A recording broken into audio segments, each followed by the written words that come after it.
কেমন লাগছে আমার হাতের এই গোলাপগুলো? দেখে মনে হচ্ছে না একদম জীবন্ত? এটা কিন্তু আমি হাতে বানিয়েছি।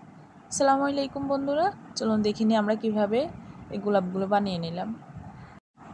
ফিতা, গ্লু আর গ্যাস লাইট ছাড়া তেমন কিছুই লাগে না। ফিতাগুলো কয়েক ভাঁজ করে নেব, আপনাদের যতটুকু ইচ্ছে ভাঁজ করে নেবেন, কিন্তু প্রথমে একটা দুইটা ভাঁজ করাই ভালো। আপনারা দেখে নেবেন পাপড়িটার সাইজ কেমন হয়েছে, পাপড়িটা ভাঁজ করা যাচ্ছে কিনা। তো আমি এখানে কয়েক ভাঁজ করে কেটে নিচ্ছি। দেন পাপড়িটার ফিতার সাইডটা একটু পুড়ে নিতে হবে যাতে সুতা না বের হয়ে যায়। এগুলো বানানো কিন্তু অনেকটাই ইজি। আমি চেষ্টা করছি আমার হাতের কাছে যা যা আছে তা দিয়ে বানানোর জন্য। আমি বাড়িতে শুধু গ্যাস লাইটটা অনেকের সবার বাসায় থাকে, ফিতা আর গ্লু ছাড়া তেমন কিছুই বাইরে থেকে নেওয়া লাগে না। এখানে আপনাদের জন্য আমি আরেকটা পাপড়ি দেখিয়ে দিলাম। পাপড়ি এখানে আমি একটা গোলাপের জন্য 17টা পাপড়ি নিয়েছি।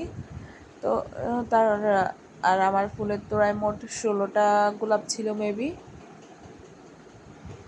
তারপর আমি পাপড়ি সবগুলোকে একসাথে লাইন দিয়ে গ্লু লাগিয়ে নিব। তো এখানে একটা একটা করে গ্লু লাগাতে হবে।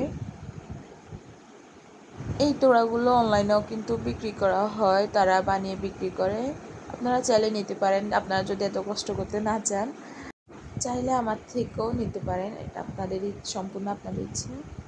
তারপরে এই দেখতে পাচ্ছেন আমি পাপড়িগুলো সবগুলো একসাথে করে নিচ্ছি। এবার একসাথে ভাঁজ করার পালা।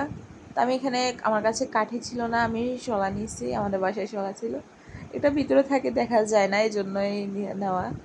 তো গ্লু দিয়ে আটকিয়ে নিব, তারপরে ভাঁজ করে নিব। এটা ভাঁজ করলে দেখতে পারবেন খুব সুন্দর একটা গোলাপ হবে। আপনাদের সুবিধার্থে ভালো করে বোঝার জন্য আমি স্লোলি দিচ্ছি। এটা এতটাও কঠিন না যে স্লোলি দিতে হবে, তবুও আপনাদের দেখার সুবিধার্থে দিলাম।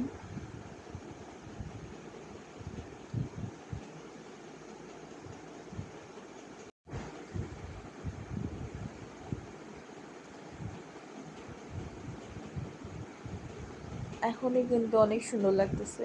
আমি যখন প্রথম গোলাপটা বানিয়েছি তখন দেখে আমিও খুব অবাক হয়ে গেছি, এত সুন্দর কীভাবে হয়, মানে একদম জীবন্ত মনে হয়, তাজা লাল গোলাপ। আমি ভাবি না এত সুন্দর হবে। অনেকগুলো পাপড়ি, এই 16টা 17টা ফুল নিচ্ছি। আমার একসাথে করে এখানে টেপ লাগাই নিছি। টেপও সবার ঘরেই থাকে যাতে এলোমেলো না হয়ে যায়। তারপরে এখানে গ্লু নিয়েছি, গ্লু নিচে রেখে তারপরে এখানে গ্লু লাগিয়েছি, তারপরে জড়িয়ে দিয়েছি উপরে। এটা 30-40 টাকা নেবে এক এক জায়গায়। একদম গোলাপ ফুলের জড়ি লাগিয়ে দিচ্ছি। তারপর এখানে র্যাপিং পেপারগুলো ভাঁজ করে উপরে র্যাপিং করার জন্য তোড়া নিচে। এটা আমি এখনো পারি না, মানে র্যাপিং করাটা, ফুলের তোড়া কীভাবে করে আমি আমার মতো করে করে নিচ্ছি। ভিডিও দেখছি, তবে আমি আমার মতোই করছি। এখানে প্রথমে একটা সাদা নিচ্ছি, তারপর 2টা কালো পেপার দিচ্ছি, এই যে দেখুন।